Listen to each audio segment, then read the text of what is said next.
క్రీస్తునందు సహోదరి సహోదరులారా, ప్రభువైన యేసు క్రీస్తు నామములో హృదయపూర్వక వందనాలండి.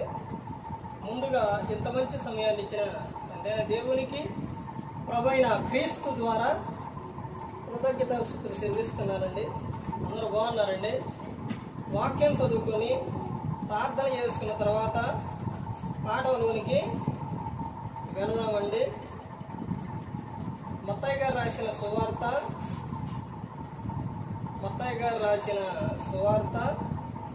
20వ అధ్యాయం 20వ వచనం. అప్పుడు జెబెదయి కుమారుల తల్లి తన కుమారులతో ఆయన యొద్దకు వచ్చి నమస్కారం చేసి మనవి చేయబోగా, నీవేమి కోరుచున్నావని ఆయన అడిగాను. అందుకామె, నీ రాజ్యమందు నీ నా ఇద్దరు కుమారులను, ఒకడు నీ కుడి వైపులను ఒకడు నీ ఎడం వైపులను కూర్చుండ సెలవిమ్మని ఆయనతో అనిను. ప్రార్థన చేసుకుని, పరలోకమందున్న మా తండ్రి, పరిశుద్ధ ప్రేమ గల తండ్రి, గొప్ప తండ్రి, యెహోవా తండ్రి, నీ ప్రియ కుమారుడు యేసుక్రీస్తు ప్రభువారి ద్వారా కృతజ్ఞతాస్తుతులు చెల్లిస్తున్నాము నాయన. ఈ రాత్రి వేళ అందరితో మాట్లాడమని మా ప్రభువైన యేసుక్రీస్తు నామములో వేడుకుంటున్నాం తండ్రి. ఆమేన్. ప్రభువైన యేసుక్రీస్తు నామములో హృదయపూర్వక వందనాలండి. దేవుని కుమారుడు యేసుక్రీస్తు ప్రభువారి లోకానికి వచ్చిన తర్వాత పరలోక రాజ్యం సమీపిస్తుంది కనుక మారు మనసు పొందమని ప్రకటింప మొదలుపెట్టారు. పాఠం పేరు చెప్పే ముందు ఇప్పుడు మీకు ఒక విషయం చెప్పాలి. ప్రతి ఒక్కరూ కూడా యూట్యూబ్ నుంచి వింటున్నారు. ఇప్పుడు చాలా మందిని కూడా ఎక్కువగా ఈ రోజున వాక్యం అనేది ఎలా వింటున్నారు అని అంటే, చాలా మంది ఇష్టం లేకుండా వింటున్నారు. ఇప్పుడు పిల్లల గురించి ఒక వచనం చదివించి దాని గురించి చెబుతూ ఉంటే ఎలా ఉందనంటే, రోజు ఇదే అధ్యాయం ఇదే వచనమా అన్నట్టు ఉంది. రోజు చికెన్ పెట్టారు అనుకోండి, ఏం చేస్తారు? రోజు చికెనేనా, ఈరోజు చికెనేనా, సర్లే నెక్స్ట్ వారం చికెన్ వండారా, ఎలా చేశారు, ఏమిటి చేశారు, ఎలా చేశారు, ఇంకొక వెరైటీతో చేశారు, సర్లే.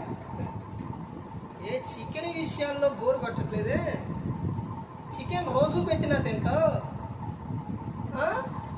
వాక్యం మాత్రం వాక్యం కాడికి వచ్చేసరికి ఆ చికెను, ఆ మటను, అవన్నీ నీ ఏంటి, నీ శరీరానికి. ఈ వాక్యం దేనికి? నీ ఆత్మకు. ఈ వాక్యము నీ పిల్లలకు రక్షణ వాక్యం. కానీ ఈ వాక్యం కాడికి వచ్చేసరికి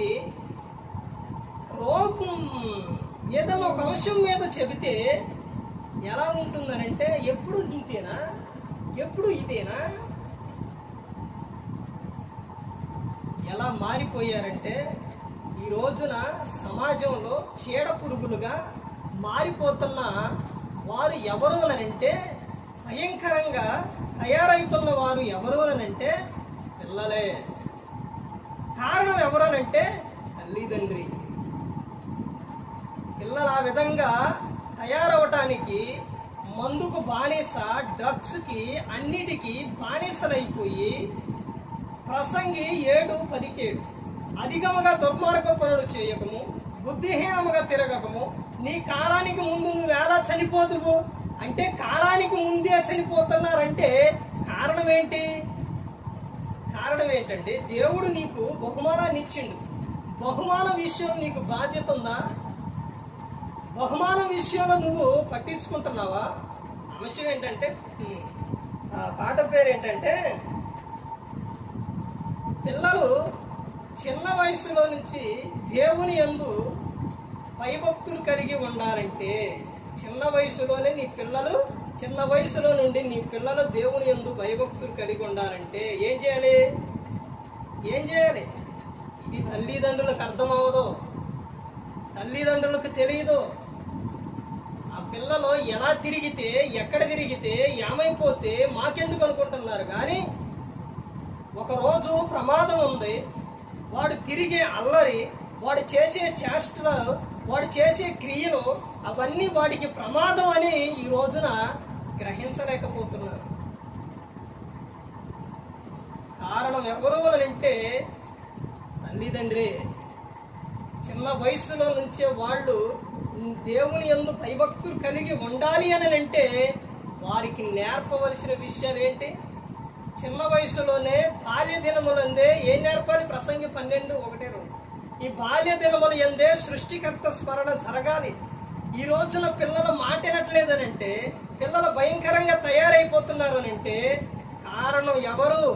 తల్లిదండ్రి.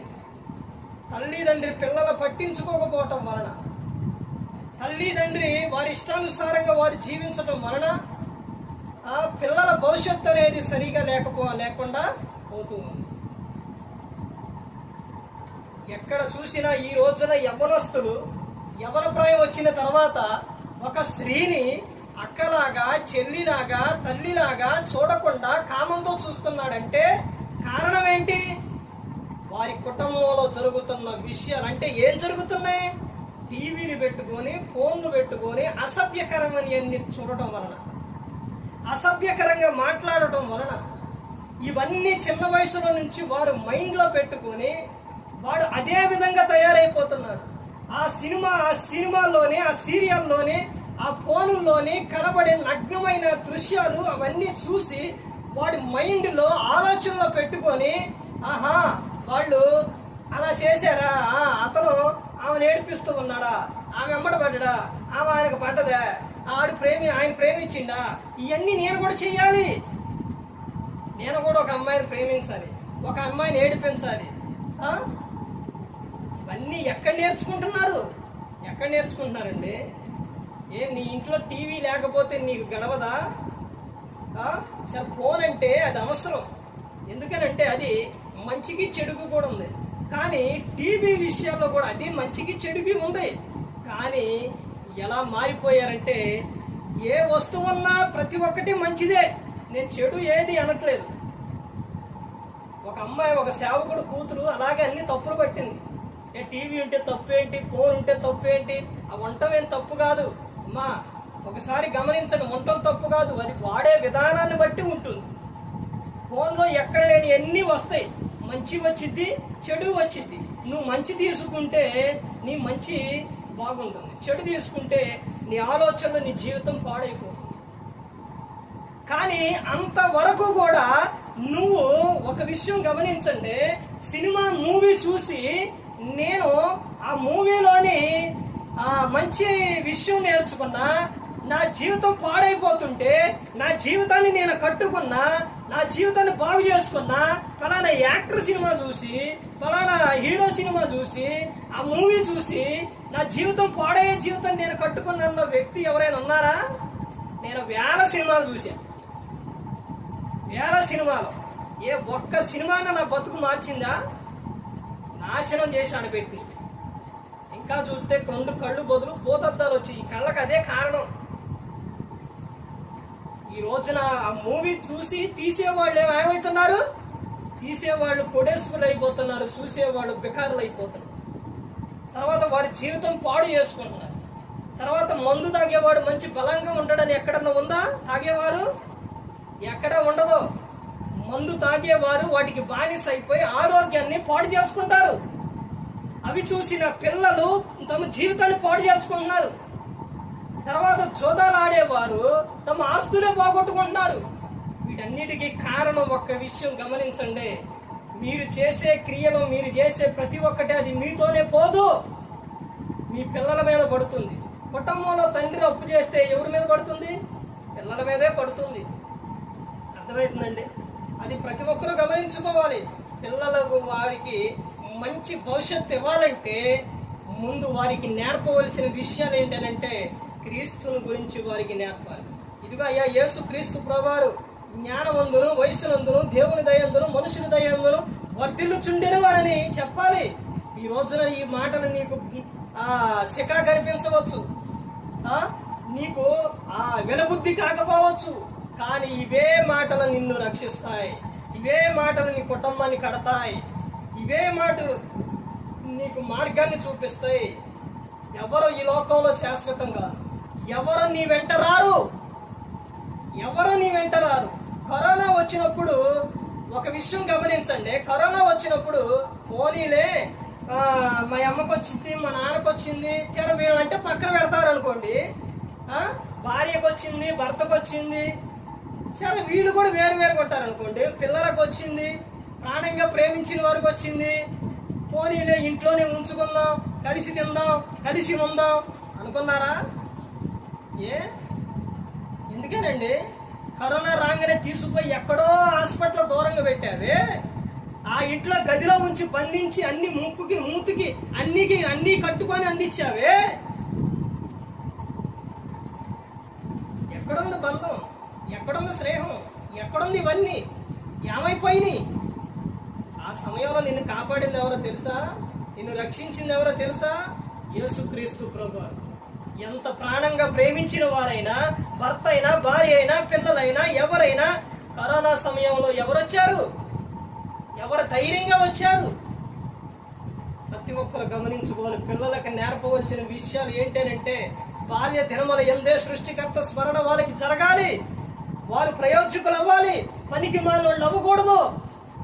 నీ పిల్లల ప్రయోజకులైతే నీకే గౌరవం. ఇది ప్రతి ఒక్కరు గమనించుకోవాలి, ప్రతి ఒక్కరు తెలుసుకోవాలి. ఏ ఒక్కరో కూడా నశించి నరకానికి వెళ్ళిపోకూడదని యేసుక్రీస్తు ప్రభువు ఈ లోకానికి వచ్చి మనందరి కోసం శిలువలో తన ప్రాణాన్ని పెట్టి ఉన్నారు. ఎప్పుడైనా నీ కుమారుడికి గాని, కుమార్తెకి గాని ఎప్పుడైనా క్రీస్తుని గురించి చెప్పావా? నీ ఇంటిలో చెప్పావా? నీ భర్తకి చెప్పావా? మన వాక్యం చెప్పం, ప్రార్థన చెయ్యం, ప్రవర్తన కాపాడుకో, ఏది ఉండదు. కానీ మనకి మన జీవితాలు ఎలా ఉండాలి? బాగుండాలి. ఎలా ఉంటాయండి? క్రీస్తు నీ హృదయం లేకుండా, నీ గృహంలో లేకుండా నీ భవిష్యత్తు ఎలా బాగుంటుంది? నీ పిల్లలు ఎలా వర్తిల్లుతారు? ప్రతి ఒక్కరూ కూడా తెలుసుకోవాలి. ఎందుకంటే ఈ రోజున పిల్లల గురించి కానీ ఇదే ఎన్ని అంశాలు చెప్పినా, ఎంత చెప్పినా కానీ, ఎందుకనంటే పిల్లలు ఎలా తయారైపోయారంటే భయంకరంగా తయారైపోతున్నారు. డ్రగ్స్ వాడటం, వాడి ఇష్టానుసారంగా తిరగటం, కొట్టుకోవడం, ఎలా పడితే అలా తయారైపోయారు. ఇప్పుడు ఒకడు బైక్ మంచిగా నడుపుతున్న వ్యక్తిని ఎదురుగా ఎలా పడితే అలా వచ్చేసి తాగొచ్చి బైక్ గుద్దితే ఏమైపోయింది? ప్రమాదం. మంచిగా వచ్చి ఉన్నాడు కూడా ప్రమాదమే. అలాగే ఈ రోజున పిల్లల విషయంలో కూడా నువ్వు సరిగా దేవునిలో పెంచకపోతే, ప్రభు యొక్క శిక్షణ బోధలో పెంచకపోతే వాడు ఎలాంటి భయంకరమైన కార్యాలకు వెళ్ళిపోతాడు. ఇది ప్రతి ఒక్కరు గమనించుకొని పిల్లల్ని సరైన రీతిలో పెట్టుకుంటే దేవుడు దీవిస్తున్నాం. దేవుని బహుమానం కీర్తనలో 127:3 గర్భఫలం యెహోవా ఇచ్చు బహుమానం. ఆ బహుమానాన్ని నువ్వు ప్రయోజకురాలుగా చేస్తే దేవుడు ఆనందిస్తాడు, నీ కుటుంబం దీవించబడుతుంది. ప్రతి ఒక్కరు ఆశీర్వాదకరంగా ఉండాలి. ఏ ఒక్కరు కూడా నశించి నరకానికి వెళ్ళిపోకూడదని యేసుక్రీస్తు ప్రభువు ఈ లోకానికి వచ్చి మనందరి కోసం శిలువలో తన ప్రాణాన్ని పెట్టి ఉన్నారు. మరి ఈ విధంగా నిలబెట్టి మాట్లాడించిన తండ్రి దేవునికి కృతజ్ఞతాస్తుతులు చెల్లిస్తూ, ఇంతవరకు శ్రద్ధగా ఉన్న మీకు ప్రభు పెట్టిన హృదయపూర్వక వందనాలు చెల్లిస్తూ మాటలు ముగిస్తున్న అందరికీ